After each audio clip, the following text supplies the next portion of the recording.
WB পরীক্ষায় আসার মতন স্ট্যাটিক জিকে নিয়ে আলোচনা করব। জৈব জ্বালানি দিবস কবে পালন করা হয়? 10ই সেপ্টেম্বর, 10ই আগস্ট, 15ই জুলাই নাকি 10ই মার্চ? সঠিক অ্যান্সার হয়ে যাবে 10ই আগস্ট। অ্যান্টি সার্কুলার সোসাইটি কে তৈরি করেন? কৃষ্ণকুমার মিত্র, সতীশচন্দ্র মুখোপাধ্যায়, শচীন্দ্র প্রসাদ বসু নাকি অশ্বিনী কুমার দত্ত?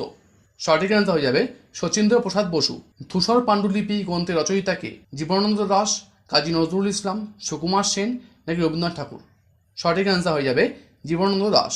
মণিপুর থেকে নাগাল্যান্ডকে পৃথক করে কোন পর্বত? নাগা পর্বত, বড়াইল পাহাড়, গম্বুজ পর্বত নাকি আরাবল্লী পর্বত? সঠিক অ্যান্সার হয়ে যাবে বড়াইল পাহাড়। 2026 সালে কোন দেশ কমনওয়েলথ গেম হোস্ট করবে? ভারত, ফ্রান্স, জাপান নাকি অস্ট্রেলিয়া? সঠিক অ্যান্সার হয়ে যাবে অস্ট্রেলিয়া। বিক্রমশিলা বিহার কে প্রতিষ্ঠা করেন? ধর্মপাল, গোপাল, দেবপাল নাকি অশোক? সঠিক অ্যান্সার হয়ে যাবে ধর্মপাল। এইরকম ছোটো ছোটো ক্লাসের জন্য চ্যানেলটিকে সাবস্ক্রাইব করে রাখো।